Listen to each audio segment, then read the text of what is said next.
간단하게 말하면 위에서 봤을 때는 이런 구멍이 전혀 안 보이는 거죠. 그래서 어디가 나사 구멍인지 알 수가 없는 거예요. 그래서 다른 병원에 가도 그 구멍을 뚫어서 나사를 다시 조이기가 어려운 거죠. 그래서 어쩔 수 없이 이제 저희 병원에 다시 오시게 됐는데,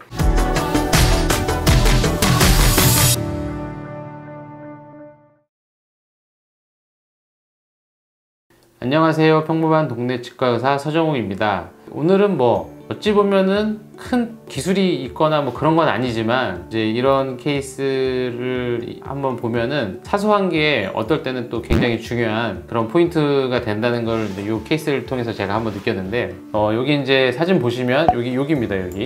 여기에 이제 임플란트를 하셨었고, 네, 이런 식으로 이제 마무리가 됐습니다.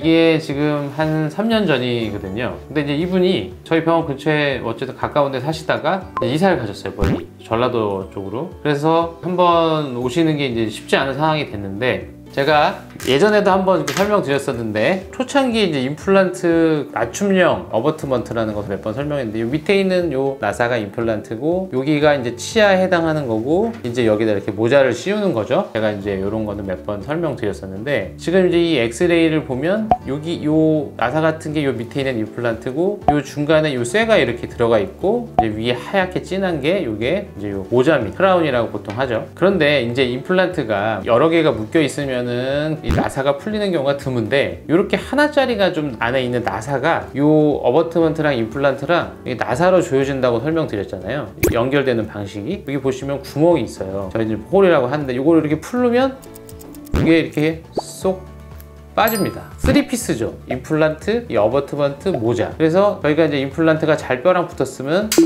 요거를 이렇게 딱 연결을 하고, 입안에서 하는 일이죠. 요거를 이렇게 조입니다. 이렇게 나사를 조이면 다시 이제 꽉 붙죠.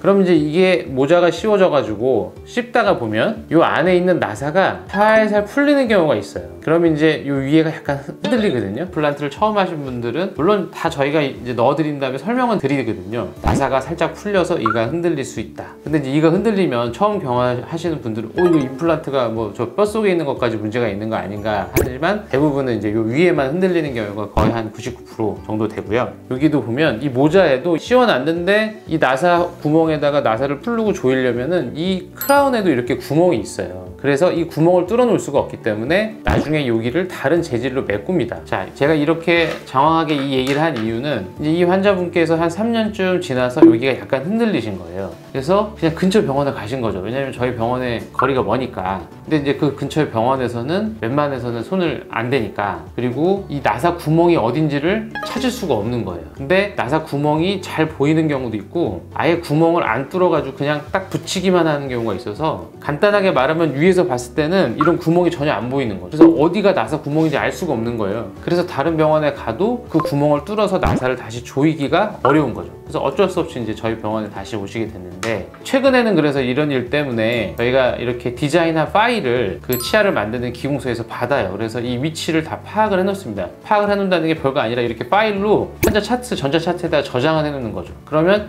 여기를 메꿔가지고 눈에 잘 안 보이더라도 이 파일을 보고 여기였구나 하고 찾아내는 거죠. 근데 이제 이 환자분은 3년 전이라 또 이런 파일도 보관이 안 돼 있어요. 이것도 이제 최근에 제가 하는 거고요. 그래서 예전에 스캔했던 이거는 아무리 오래돼도 다 저장이 돼 있어요. 이 회사 그 홈페이지에 들어가면 모든 케이스가 다 스캔한 게 다 자동 저장이 돼 있기 때문에 이 케이스를 찾은 거죠. 이 환자분 같은 경우는 이렇게 보면 어쨌든 임플란트 위치가 여기였다는 걸 알 수가 있으니까, 여기 모자가 씌워졌다고 가정을 해도 대략적인 위치를 제가 파악을 할 수가 있죠. 그래서 거기서 구멍을 뚫어가지고 나사를 조이고 마무리를 했어요. 처음에 오셨는데 저도 구멍이 눈에 딱 보일 줄 알았는데 안 보이더라고요. 예전에는 제가 그 구멍을 만들지 않고 그냥 모자를 씌웠던 케이스가 좀 있었거든요. 그 뒤로는 다 이런 식으로 이제 구멍을 뚫어가지고 아까 보여드린 대로 다 이렇게 구멍을 뚫은 다음에 다른 재질로 메꾸기 때문에 눈에 확 띄어요. 그래서 이렇게 보이는 거죠. 이런 식으로 같은 하얀색인데 뭔가 딱 보면 여기는 여기. 그래서 다른 재질로 메꾸기 때문에 금방 제거해가지고 아까처럼 이 드라이버를 집어넣어서 풀린 걸 다시 조이기만 하면 끝나요. 그리고 다시 메꾸면 끝나는 아주 간단한 작업이지만 실제로 다른 병원에서 할 수는 없는, 그래서 이 환자분